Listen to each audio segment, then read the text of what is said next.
So this book called the Mumonkan, which means the barrier with no gate, or the gateless gate, contains such stories as the student, I say student rather than monk, because Zen students are not monks in our sense of the word monk. Our monks take life vows of poverty, chastity, and obedience. And to make the grade, you're expected to spend your whole life in the monastic state. But I call the Zen monk a student because he's more like a student in a theological seminary. He may stay much longer than the usual 3 years. He may stay 30 years or so. But it's always possible for him to leave with dignity and to graduate and to go into lay life or become a regular priest who keeps charge of a temple, can get married and have a family.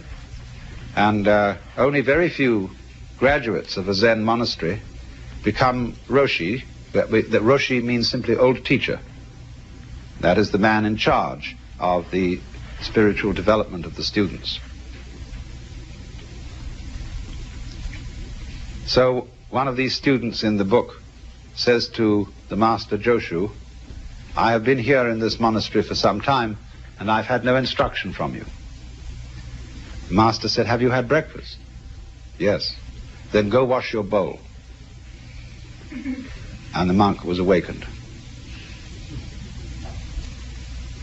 Now you may think that the moral of this story is do the work that's nearest, though it's dull at whiles, helping when you meet them, lame dogs over stiles.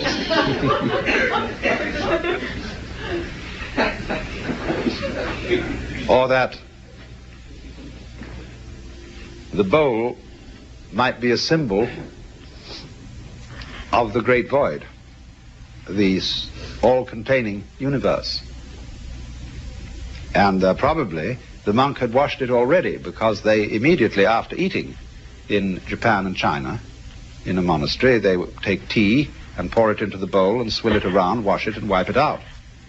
So maybe he had already washed the bowl. And in that case, you might think that the master was saying, don't gild the lily. Don't, to use a real nice Zen phrase, don't put legs on a snake or a beard on a eunuch. No, the point of that story is so clear that that's what's difficult about it. And all these stories resemble jokes in this sense. A joke is told to make you laugh. When you get the point of a joke, you laugh spontaneously. But if the point has to be explained to you, you don't laugh so well. You force a laugh. There is some kind of sudden impact between the punchline and the laugh. And so in exactly the same way with these stories, there is expected to be something else than laughter, which is sudden insight into the nature of being. Nature of being, that sounds, again, very abstract. But it was go wash your bowl. So, another story in this book concerns a master who said, when a cow walks out of the enclosure, the corral, the horns and head, the four legs and the body all get through, but not the tail. How is it that the tail can't get through? And nobody could answer this.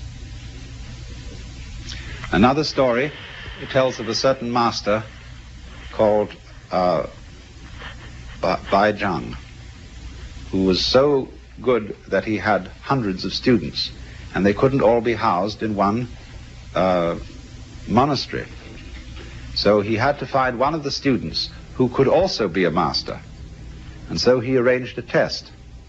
He put down a pitcher in front of them all and said, without making an assertion or without making a denial, tell me, what is this?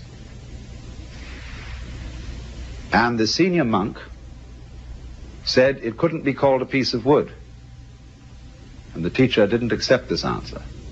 But the monastery cook came forward and kicked the pitcher over and walked away. And he got the job. And the commentator remarks, maybe he wasn't so smart after all, for he gave up an easy job for a difficult one.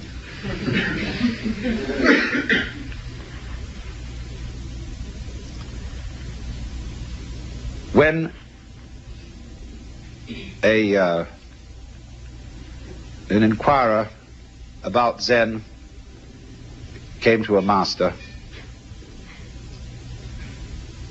they often, they approach a Zen master with a kind of key question. What is the fundamental principle of Buddhism? Or why did the bearded barbarian come from the West? Because Zen is supposed to have been brought into China by a Hindu named Bodhidharma. Bodhidharma is always represented as having a huge bushy beard and very fierce eyes. Now, Bodhidharma always insisted that he had nothing to teach. And so, why did he come? That's one of the fundamental questions. You might say to me, I've often said when I'm giving a lecture, I'm not trying to improve you. I'm not trying to persuade you to a certain point of view. That is to say, like a preacher would convert somebody. In fact, I have nothing to tell you at all. Because were I to presume that I had something to tell you, I would be like a person who picked your pocket and sold you your own watch. So you might say, then why do I talk? You might ask the sky, why are you blue? The clouds, why do you float around? Birds, why do you sing? And we've been busy trying to invent explanations for all this. And so there's this great Zen saying. One of the old masters said, when I was a young man and knew nothing of Buddhism, mountains were mountains and waters were waters. But when I began to understand a little Buddhism, mountains were no longer mountains and waters no longer waters. In other words, when one starts scientific and philosophical inquiries, everything gets explained away in terms of its causes or other things that go with it. Or one sees that all the things in the world, what we think are separate things, are as things illusions. There is nothing separate. So, but he said at the end, but when I had thoroughly understood, mountains were mountains and waters are waters. So, this is what's called direct pointing.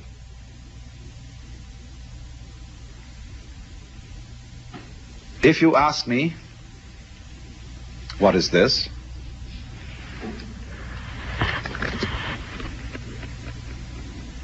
Is one answer. If you had a cigarette in your hand, that might be another answer.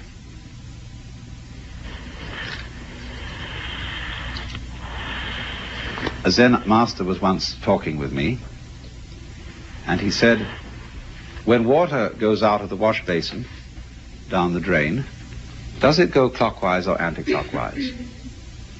And this was all phrased in the middle of a very ordinary conversation, and it just seemed like a speculative question. And I said, oh, it might go either. He said, no, like this. Now he said, which came the first, egg or hen? I said, tuk, tuk, tuk, tuk, tuk. Now, he said, that's the point.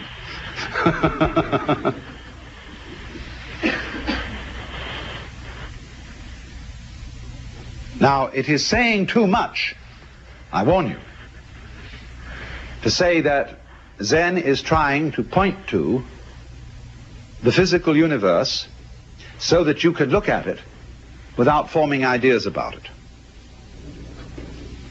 That is saying too much, but it is the general idea.